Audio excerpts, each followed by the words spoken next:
Conselhos de Paulo a Timóteo é o título aqui da lição 9 na classe dos jovens. Paz de Cristo, meus irmãos, sejam bem-vindos aqui ao nosso canal para mais uma pré-aula da Escola Dominical. Sou o presbítero Denis Pereira e é um prazer receber a todos aqui mais uma vez, mais uma semana, para juntos prepararmos a lição 9 da Escola Dominical na classe dos jovens. Se não estiver inscrito ainda, inscreva-se no canal, ative as notificações, dê like no vídeo e deixe aí seu comentário, que é muito importante para nós, tá bom?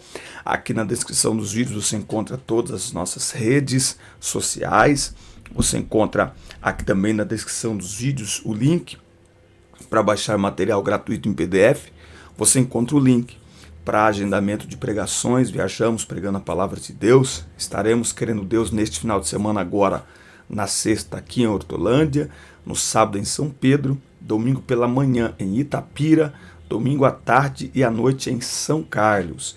E na próxima semana, de 4 a 11 de setembro, querendo Deus, estaremos em Novo Progresso, no Pará, ministrando a palavra de Deus. Então siga as nossas redes sociais, você conhece melhor o nosso ministério, as nossas viagens, tá bom? Aqui na descrição do vídeo também tem um link para o treinamento Transforme Suas Aulas. É o primeiro link logo abaixo do título do vídeo. O treinamento Transforme Suas Aulas é um treinamento para professores da escola dominical que querem aprimorar o seu ministério de ensinar a palavra de Deus. Quem sabe você tem se sentido desmotivado, desanimado, não tem alcançado os objetivos que você se propõe, sai da sala de aula se sentindo frustrado. Isso é falta de treinamento. E o treinamento Transforme Suas Aulas chegou para te ajudar nisso. Nele eu te ensino a preparar uma aula, pesquisar, anotar, a planejar uma aula, que é encaixar o que você preparou dentro do tempo da aula.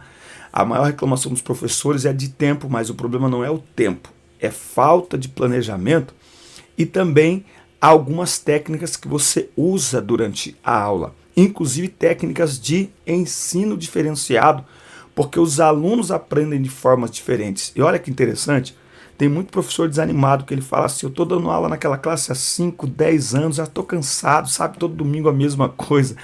Então, é porque você dá aula sempre do mesmo jeito.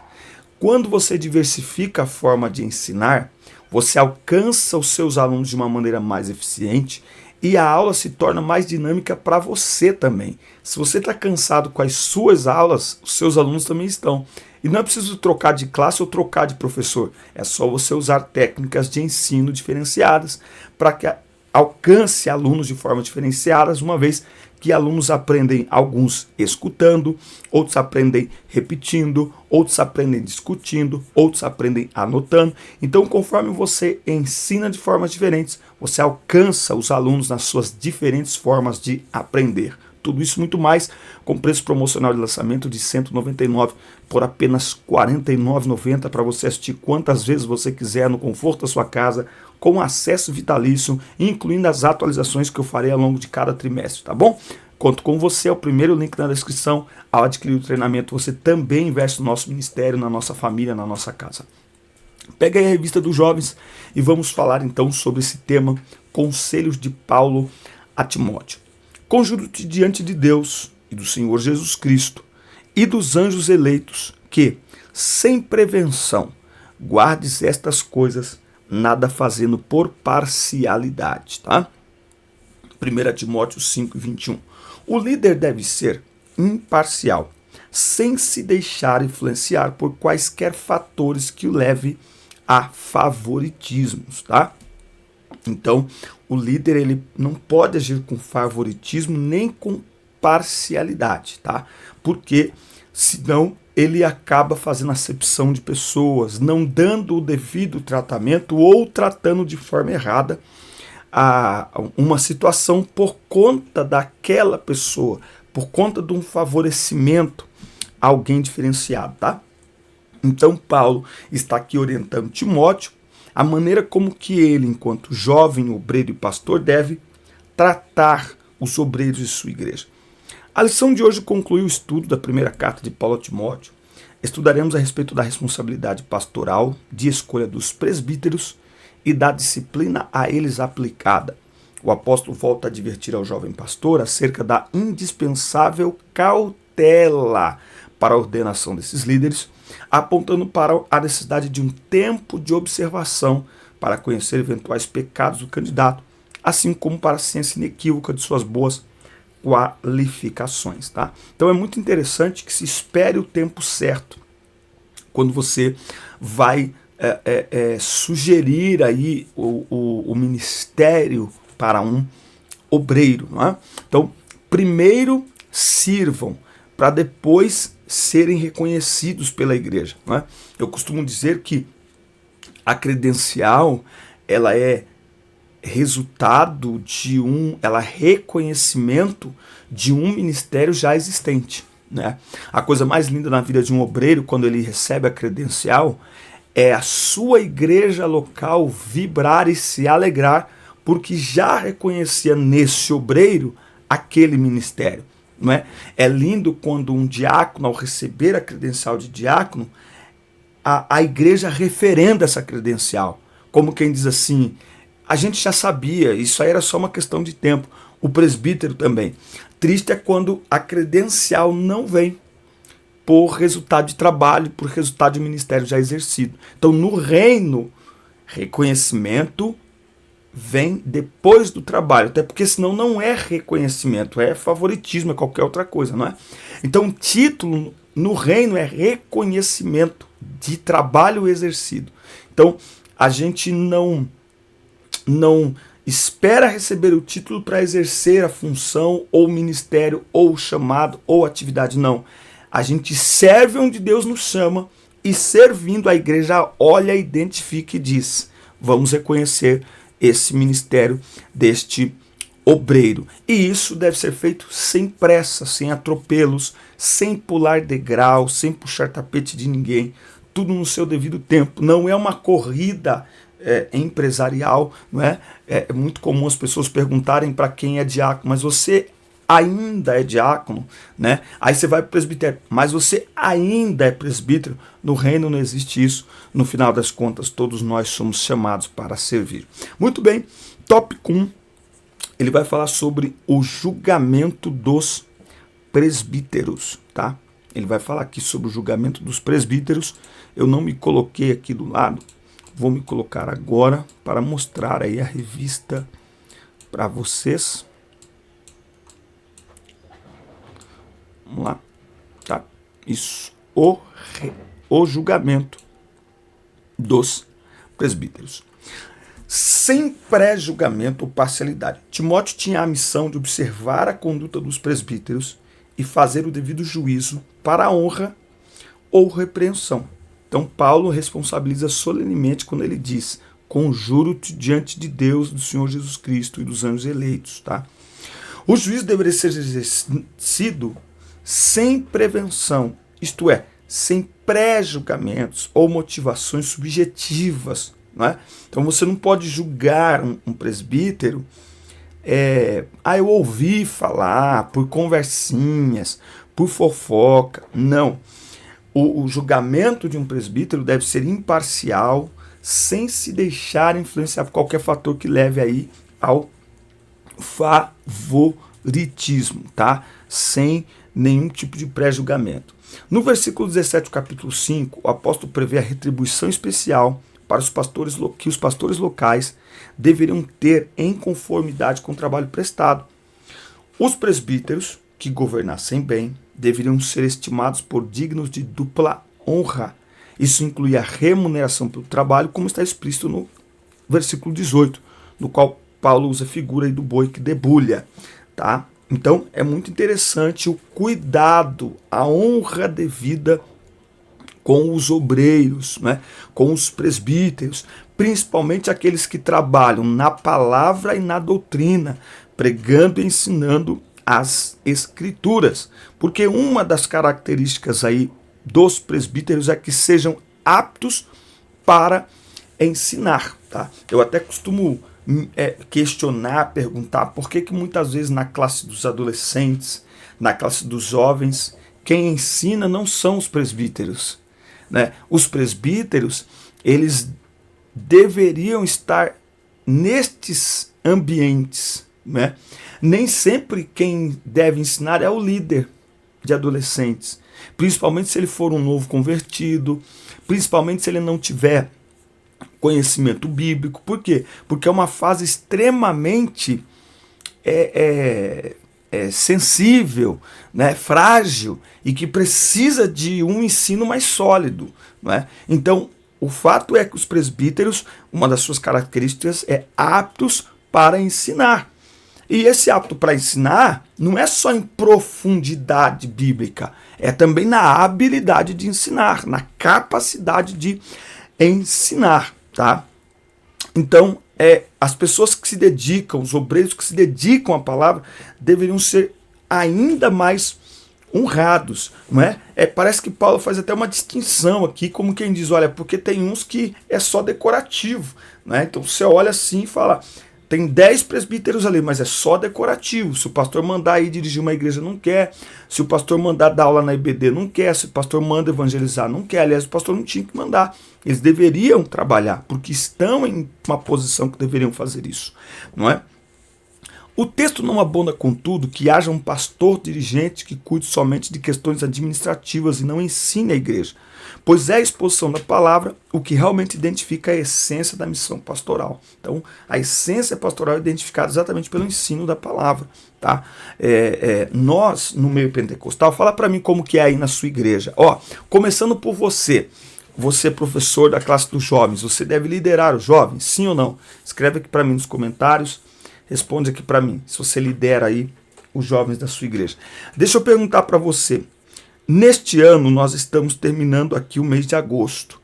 Então, deixa eu te perguntar. Neste ano, em algum dos cultos de jovens, você pregou para os jovens?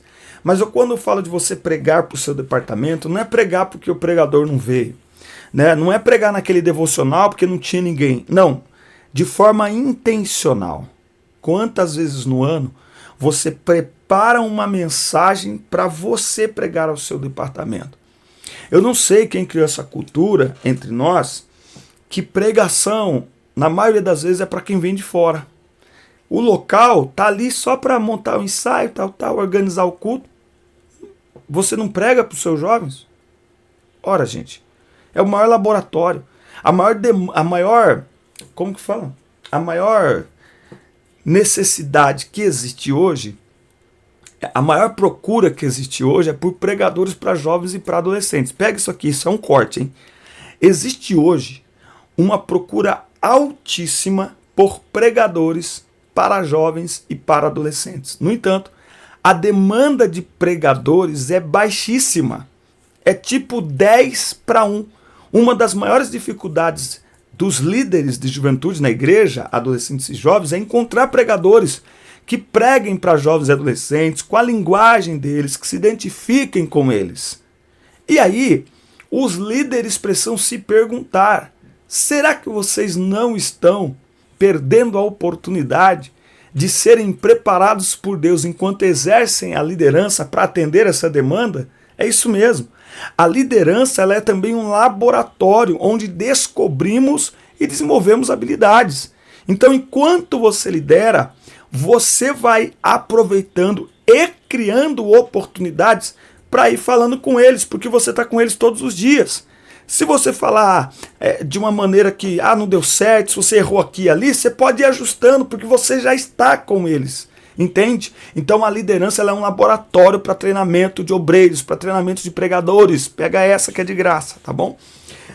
Então, eu estou dizendo isso porque dentro do contexto da lição deixa muito claro, né, que o pastor, a função principal é o ensinar. Né? Tem pastores que não ensinam a própria igreja, nem no culto de doutrina. Não faz muito sentido, tá? Bom, o tratamento aos presbíteros impunha um tratamento justo, não é? Ao mesmo tempo, repreensão para os que pecassem. A igreja precisa ser um ambiente onde impere a justiça. Não pode ser um lugar onde acusações levianas têm um espaço. Aí não pode, não é? Por isso que Paulo ele orienta Timóteo que não se deveria ser aceita a acusação contra o presbítero, senão com 2 ou 3 testemunhas. Olha só Esse testemunho que eu escutei, ele está na internet, inclusive. Há muitos anos atrás, um pastor, ele foi acusado, de uma igreja tradicional, ele foi acusado por uma moça em um culto de ceia, se não me falha a memória. Uma moça se levantou na igreja, apontou para o pastor e disse: este homem está em adultério. Ele dormiu comigo. O pastor era casado, claro, com filhos. A mulher estava lá, os filhos, a igreja lotada. Me parece que era um culto de ceia. Mas aquela moça se levantou no meio da igreja e disse: este homem está em adultério, porque ele deitou-se comigo. O pastor perdeu a reação na hora. A esposa do pastor pegou os filhos e foi embora. Você já sabe o final da história. Quando ele chegou em casa, a mulher já tinha pego as coisas, os filhos, e foi embora. A vida desse pastor acabou. O ministério desse pastor acabou. Ele se isolou num sítio, numa chácara distante. 20 anos depois, presta atenção, 20 anos depois, ele é procurado e a pessoa diz: tem alguém que está à beira da morte e que precisa falar com o senhor antes de morrer. Ele diz: tudo bem, eu vou até lá. Já não tinha mais uma aparência pastoral, já ele estava completamente isolado. Ele foi até onde essa pessoa estava. Quando ele chega lá, quem é essa pessoa? Era aquela moça, que agora já era mais senhora, estava doente, em estado terminal. E essa moça pediu perdão a esse pastor. Ela dizia: por favor, me perdoe pelo que eu te fiz. O problema é que quando ela o acusou, ela disse que para comprovar, ele tem uma marca na sua genitália. E isso foi o estopim para que a igreja e a esposa, porque era algo muito íntimo, principalmente a esposa, acreditasse que aquela moça estava falando verdade. O que acontece é que essa moça, ela era enfermeira no hospital da cidade, já entendeu? E o pastor teve que passar por um procedimento no hospital. Então essa moça teve acesso ao corpo desse pastor como enfermeira do hospital e viu essa marca. Mas esse pastor nunca tocou nessa moça. E 20 anos depois, ela o procura e pede perdão. Pelo amor de Deus, me perdoa. E ele disse para ela: eu te perdoo, não tem problema. Eu só quero saber se você vai me devolver estes 20 anos, o meu ministério, a minha esposa, os meus filhos. Então é muito perigoso a precipitação no julgamento. Muito perigoso. Você toma muito cuidado. Para quê? Para que seja feita da maneira mais justa possível. Certo? Não na tentativa de abafar, mas de uma forma que a verdade prevaleça. Né? Outra coisa está no caráter público da repreensão ao presbítero. A repreensão ao presbítero deveria ser feita de forma pública. Não se poderia abafar o caso ou tratá-lo reservadamente, evitando se tornar-se público. Pelo contrário, a expressão na presença de todos não deixa dúvida de que não havia espaço para cobertamento de pecados. Aí, por que hoje, muitas vezes, os casos são tratados de uma maneira mais isolada?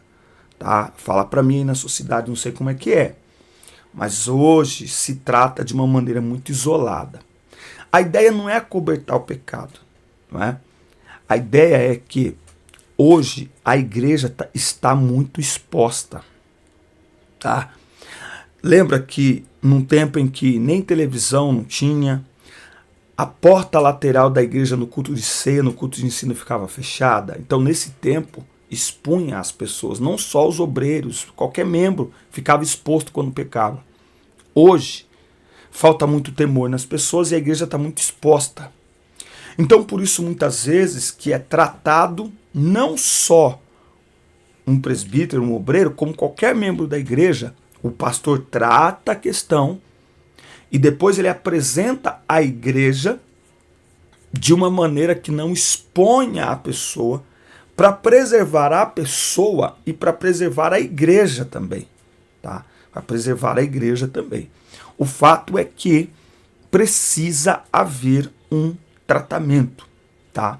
A ideia de repreender na presença de todos o presbítero que pecasse é para que os outros tenham temor, certo? Então aqui muito é dado, muito é cobrado, não é? Aqui muito é dado, muito é cobrado. O fato é que a Bíblia ensina que a igreja deveria conhecer a disciplina aplicada. Ela deve conhecer. Então, olha, até porque tem gente que dá bandeira do seu pecado, né? Então, ó, o obreiro tal está em disciplina tal, já me procurou, tal. É geralmente assim que o pastor faz, sem expor a pessoa, sem expor o pecado da pessoa. A gente não tem que especular. O mais importante no momento da disciplina é a nossa oração enquanto igreja união, para que haja restauração, não para que haja destruição, não para perder aquela pessoa. Certo? Muito bem. Estamos chegando aqui no tópico 2 da nossa lição, que ele vai falar sobre a designação de líderes. Se você não se inscreveu no canal ainda, inscreva-se e ative aí as notificações, dá like no vídeo e deixe o seu comentário, que é muito importante para nós. Lembrando a você do treinamento Transforme Suas Aulas. É um treinamento compacto, você vai fazer no conforto da sua casa, aulas muito objetivas, você vai aprender a preparar uma aula, aplicar uma aula, não é ajudar o aluno, colocar em prática aquilo que aprende na sala de aula, porque senão sua aula não resolveu muita coisa. Você vai aprender também a diversificar a forma de ensinar. Essa parte é muito legal no treinamento. Por quê? Porque você vai mudar o seu jeito de ensinar, vai alcançar com mais eficiência os seus alunos e você vai se surpreender com as suas aulas a partir de então. Muitos professores estão se sentindo desanimados, frustrados com as suas aulas, está querendo entregar. Não, você não precisa entregar. Você só precisa adquirir técnicas e descobrir ferramentas que estão em você para você dar uma aula que será mais dinâmica e impactante para os seus alunos e para você também. Prepare-se para sair da sala de aula maravilhado. Eu, particularmente, quando saio da aula, eu saio agitado, irmão. Eu saio agitado, entendeu? Por quê? Porque Deus vai nos ajudando, a gente vai estudando e vai se aprimorando. E quando você domina a aula é muito gostoso, entendeu? Mas isso é fruto do quê? De treinamento, de trabalho, de pesquisa, tá bom? E é isso que eu entrego para vocês no treinamento Transforme Suas Aulas. Primeiro link aqui na descrição. Promoção de lançamento de R$ 199 por apenas R$ 49,90. Adquira já o seu treinamento e transforme as suas aulas. Muito bem, ó, a gente vai trabalhar agora esse tópico 2 que vai falar sobre a designação de líderes. A designação de líderes. Sem precipitação. Vivemos em uma sociedade na qual tem imperado a cultura da pressa, não é? A sociedade de fast food, cheia de ansiedade, estresse, depressão, não é? Inclusive nós vivemos aí a síndrome do pensamento acelerado, né, que os especialistas dizem que atinge mais de 80% da população. Então nós precisamos ter cuidado para não sermos envolvidos, ou nós precisamos buscar de Deus o domínio próprio, né, o fruto do Espírito, não é, para que a gente não seja dominado por essa inquietação mundial que também alcança todos nós, não é? Por exemplo, a questão do smartphone. O que o smartphone faz? Ele acelera o nosso cérebro, porque o smartphone ele nos dá recompensas instantâneas, não é? Lembra? Olha só, você tinha que o professor dava lá um assunto para você pesquisar. Você tinha que ir na biblioteca, pegar o livro, sentar, às vezes trazer o livro para casa, ler, anotar, depois ir, né?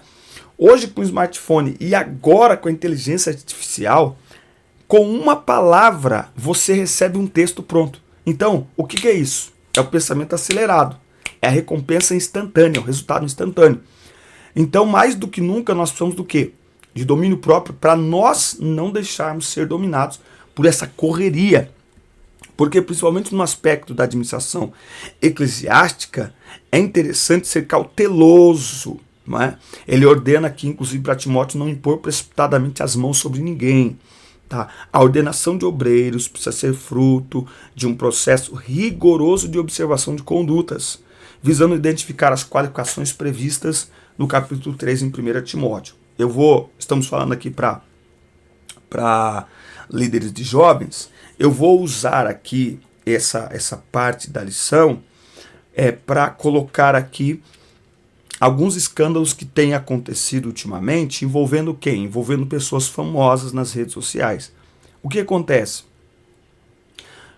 De forma precipitada, as pessoas estão colocando sobre o altar alguém que não foi provado, mas que começa a compor uma música ou cantar uma música, vai para uma gravadora. Essa gravadora coloca a pessoa na vitrine do YouTube, faz uma mega produção e a pessoa começa a ganhar milhões de seguidores, visualizações, inscritos no canal. E aí muitas igrejas estão levando para o altar o cantor do momento, sem se perguntar quem é, onde congrega, onde toma ceia. E aí rapidamente se dá a estas pessoas, pela visibilidade que eles têm em redes sociais, as maiores oportunidades. Eu vou falar. Chega a ser uma injustiça. Trabalha-se com jovens o ano todo, mas quando chega no Congresso, entrega as melhores oportunidades para alguém que vem não sei de onde. Por um senso de, os jovens querem. Eu não acho, não penso, não. Mas os jovens querem. Mas, na verdade, a ideia é fazer um evento, né? A ideia é também ter uma visibilidade na cidade. Então, vamos trazer a estrela. O problema é que, muitas vezes, a estrela não congrega em igreja nenhuma mais, porque ele não tem agendas de segunda a segunda. Ele não tem igreja mais para congregar, ele não é pastoreado por mais ninguém. Ele vive da gravadora em gravadora. A gravadora é a igreja dele. Né? Aí descobre-se lá na frente uma vida leviana da pessoa, aí o escândalo está grande. Né? O que é isso? É precipitação de ceder o altar e as oportunidades para pessoas que não têm vida com Deus, para pessoas que não têm fundamento espiritual nenhum. Isso se aplica a obreiros e eu penso que no altar é tudo obreiro, irmão. No altar ninguém mais tem vida comum. Então subiu ao altar, pode não ter o título, mas está em um lugar de evidência e, portanto, precisa ser provado. Então, essa prova que se faz ao longo do tempo para um obreiro, para titularizar uma pessoa, eu aproveito aqui, abro um parênteses, ela deve ser feita para quem você convida para a sua igreja, porque aquilo que você coloca sobre o altar, você aprova. Então, às vezes, o pastor ele passa 5 anos ensinando um comportamento para a juventude e numa noite de uma festividade, o ensinamento de 5 anos é destruído. Por quê? Porque traz uma pessoa, só porque está hypado na internet, está lá em cima, traz uma pessoa para o altar que no dia das redes sociais, que os jovens acompanham, o comportamento dela não tem nada a ver com aquilo que aquela igreja ensina. E aí nem se trata de se é salvo ou não é salvo. Às vezes não é essa a questão. Mas você entra em conflito com aquilo que está sendo ensinado. Então, é preciso provar às pessoas que nós vamos colocar sobre o altar, porque aqueles que você coloca sobre o altar, você está provando a conduta deles, tá? Outra coisa, ele coloca aqui os pecados evidentes que podem ser observados com mais facilidade na vida de um candidato a líder espiritual. Agora, alguns pecados se manifestam só ao longo do tempo. Por isso que é preciso uma espera para analisar a conduta, não é? Tem pecados, tem desvios que são instantâneos, outros não são tão aparentes. O orgulho, a soberba, a rebeldia, não é? A rebeldia, por exemplo, você precisa testar a pessoa, você precisa contrariá-la para ver como ela age quando escuta um não. Né? O problema é que trabalhando e se envolvendo, a gente vai, nossa, que lindo, como Deus usa. Então, diga não.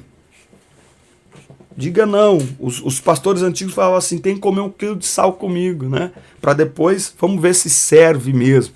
Tá? Então é muito importante que haja aí um tempo em que a pessoa ela tenha para mostrar quem ela é de fato, né? Porque aquilo que é falso, a pessoa pode até segurar um tempinho, mas uma hora ela revela.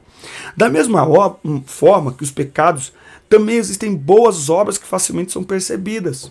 Outras, contudo, que não são feitas em público. Somente com o tempo aparece. Então, esse exercício, essa fiscalização, essa supervisão na vida da pessoa, do candidato, não é só para encontrar pecados, erros e desvios, é para encontrar coisas boas também, boas obras, boas atitudes, bons comportamentos também.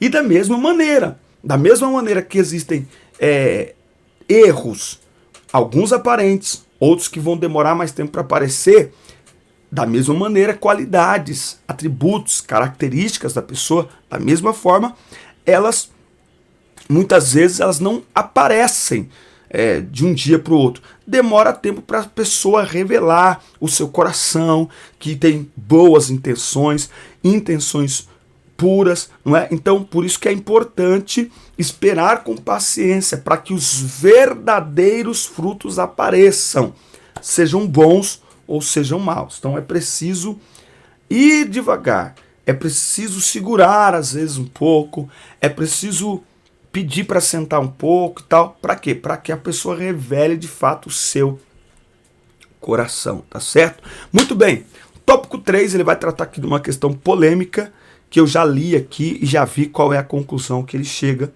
aqui no tópico 3, sobre a questão um pouco de vinho, tá? Paulo recomenda que Timóteo não bebesse somente água, mas que usasse um pouco de vinho. Bom, aí você tem interpretações de que pode beber, mas não pode se embriagar, ou então o problema aqui é o vinho ser fermentado ou não. Tá? Mas o texto aqui é muito claro quanto ao propósito do uso do vinho, que era medicinal e não embriagante. Tá? Esse era aqui o vinho. Tá? Então isso não sanciona o uso do vinho para fins embriagantes. E pronto, isso resolve a questão. Outra coisa, você tem os males do vinho. São diversos textos bíblicos que apontam para os perigos do vinho. Razão que bem fazemos em nos manter longe dele. Assim como de qualquer bebida embriagante. O vinho é escarnecedor, e a bebida forte alvoroçadora, e todo aquele que neles errar nunca será sábio. Então veja, é pecado beber bebida alcoólica? Como que a gente responde a esta pergunta? O ponto 3 aqui, ele vai inclusive falar sobre as enfermidades de Timóteo. E eu já tinha lido isso aqui, e agora nós estamos vendo. Naquele ambiente, você não tinha água tratada como nós temos hoje, ok?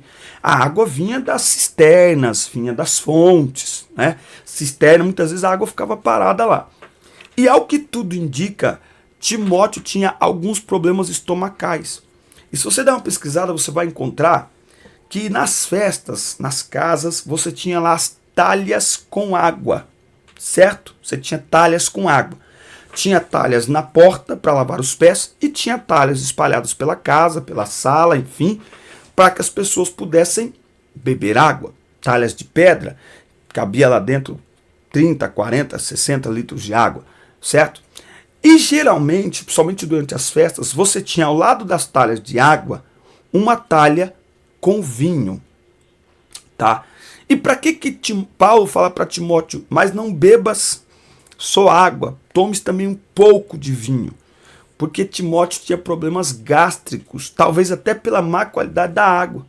Então, ao colocar um pouco de vinho na água, o que ele estava fazendo? A asepsia da água, a limpeza da água, a purificação da água, para que essa água fosse mais saudável para o estômago já debilitado de Timóteo. Então, a questão aqui não é o beber vinho. Paulo está preocupado com a saúde de Timóteo.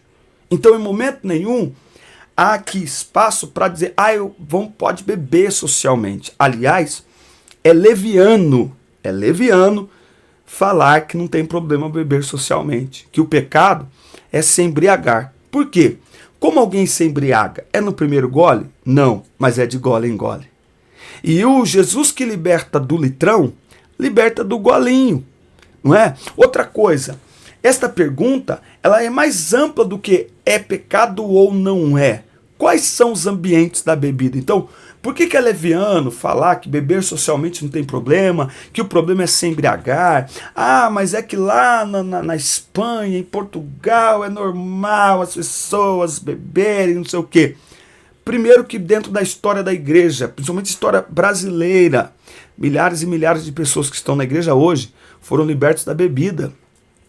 Foram libertos da bebida. Hoje, os jovens começam a beber cada vez mais cedo. E não é cerveja, não. Cerveja para eles é bebida de velho. Eles bebem Smirnoff, vodka, uísque. Mistura, faz um negócio. Então você chegar e falar, não, o problema é se embriagar. Tá, mas até isso é muito subjetivo. Por quê? Porque tem gente que se embriaga com uma taça de vinho. Ok? E aí a Bíblia diz, não apenas para nós evitarmos pelo perigo do vinho, mas o próprio caminho da embriaguez. A Bíblia diz que nós não devemos dar lugar ao diabo. Ou seja, a Bíblia está nos ensinando que nós devemos muitas vezes sequer iniciar essa jornada. Porque depois que o inimigo tomar o controle, aí fica muito mais difícil. Então, muitas vezes, o caminho da santificação não é apenas não beber, é sequer entrar nestes ambientes, sequer conjecturar essa possibilidade. Entende? Por quê? Porque você vai dar brecha para o inimigo. Então, não deis lugar ao diabo. Nós devemos fugir da aparência do mal. A Bíblia também diz que nós não devemos ser motivo de escândalo para ninguém. Ok? A Bíblia diz que quem agora está em Cristo nova criatura peraí, se eu posso fazer tudo o que o mundo faz, o que nos separa? O que nos diferencia?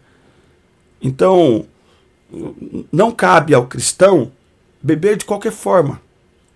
A bebida não é algo que o cristão deve brincar com ela, certo? Porque existem diversas nuances aí que vão produzir o quê? Um ambiente de pecado. E ele vai pecar.